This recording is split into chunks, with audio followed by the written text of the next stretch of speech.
This is Phoebe. This is her Crostini. This is her dog. Hi, Glenn. This is her barn, but this is her Crostini. This is Crostini.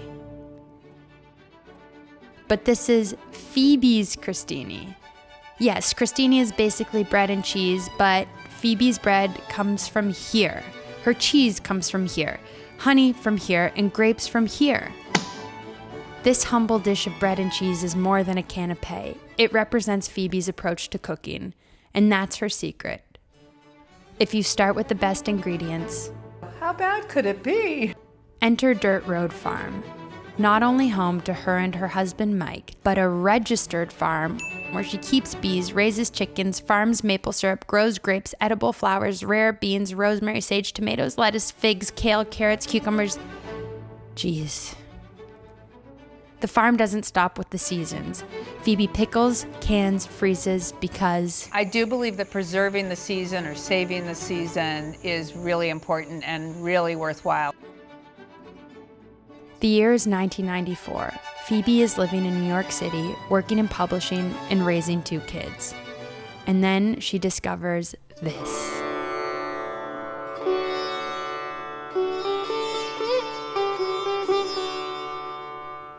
Next, she attends the French Culinary Institute.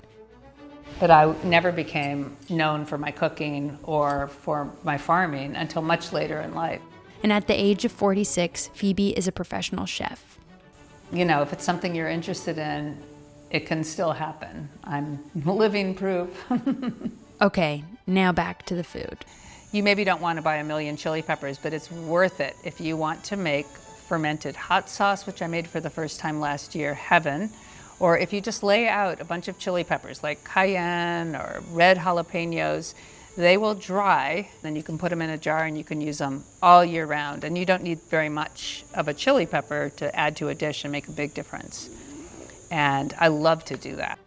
When Phoebe was 26, she went to Italy and had dinner. She tried fava beans. Whenever I've traveled or wherever I've gone, I've always tried to find the food that is the most authentic to the region or the culture that I'm visiting. There was just a basket of fava beans and we opened them. I think we just dunked them in oil, dunked them in salt, popped them in our mouth, took a piece of cheese, took a piece of bread, and then just repeated it and, drank the wine. And I was just so blown away by that simple tradition.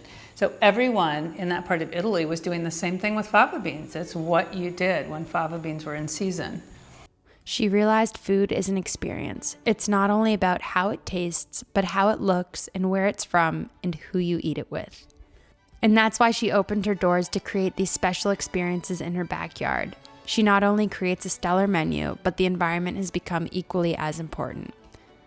But back to her stellar menu. I bet you're still thinking about that Crostini, right? Well, here's how you make it. First, grab your toasted baguette slices. Next, fill them up with your favorite cheese. Then comes the fruit. Drizzle with olive oil and sprinkle with salt. Don't forget the pièce de résistance, the edible flowers. And voila! Here are some things Phoebe would like you to know. 1. You can have a connection with the people who grow your food, the people who make your bread. It's a good feeling. 2.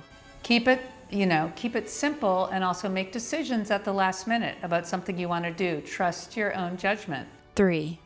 And taste. You can't know if you need more olive oil or more salt if you don't taste it. Keep tasting it. You have to keep tasting the food that you're making. It's as simple as that. The main takeaway here is that you don't need to be a professional to have this type of connection to your food. Because as Phoebe says, if you start with the best ingredients, how bad can it be?